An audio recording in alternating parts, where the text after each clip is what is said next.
नमस्कार, पहला देव के देव हूँ उत्तराखंड से मैं लारा पटाके आज आपके सामने एक कुमाऊनी गीत और बहुत दिनों के बाद और मैं आज बहुत दूर घूमने गया हूँ कुमाऊँ बहन के यहाँ।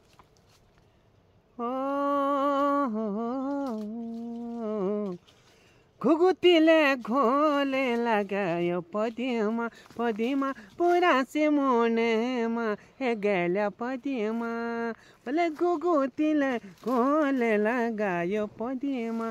हमले बुरा से मुनेमा हे गेल्या पदिमा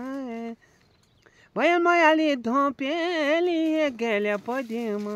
हमले रंगीला दिन हे गेल्या पदिमा हो खाई जाला क्याला हे गेल्या पदिमा हाँ भले खाई जाला क्याला हे गेल्या पदिमा बोले ते घुमणे ओला हे गेल्या पदिमा हाँ बोले शिव कथा म्याला हे गेल्या पदिमा हाँ बोले शिव कबल म्याला हे गेल्या पदिमा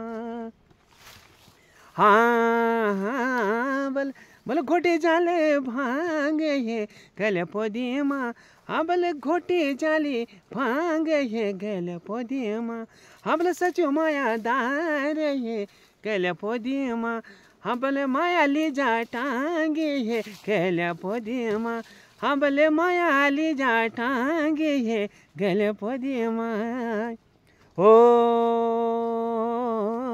बोले भैंसा को गुबर हे गेल्या पदिमा दाबले भैंसा का गुबर हे गेल्या पदिमा हाँ बोले तो मिलने आयो मेरी गेल्या पदिमा हाँ बोले ते डांडा का पर हे गेल्या पदिमा हाँ बोले ते डांडा का पर हे गेल्या पदिमा बोले हसनी मुखेड़ी है गेल्या पदिमा पदिमा बोले कसुक देखी चाहिए गेल्या पदिमा हाँ बोले धोई जाली आलू है गेल्या पदिमा बोले मंडती जामुन है गेल्या पदिमा हाँ बोले डांडा जाई बेर है गेल्या पदिमा ते क्यालूल सामोण है गेल्या पदिमा हाँ बोले क्यालूल सामोण है गेल्या पदिमा। धन्यवाद।